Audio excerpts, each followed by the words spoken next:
A little over halfway through the year, so it's time to talk about some of my favorite reads so far from 2024. I'm going to be going roughly by genre, so first up in memoir, I finally read Born a Crime.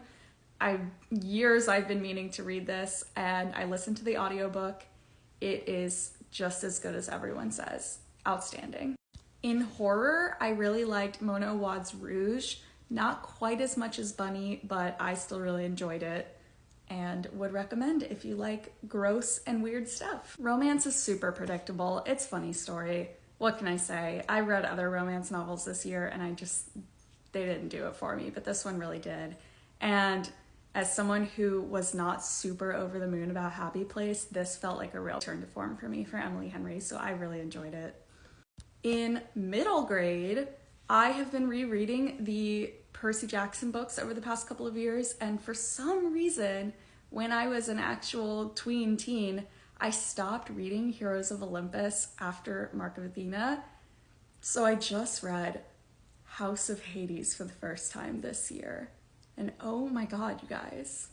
This is one of the best middle grade books I've ever read. Truly, like, the emotional journey that I went on, oh my god.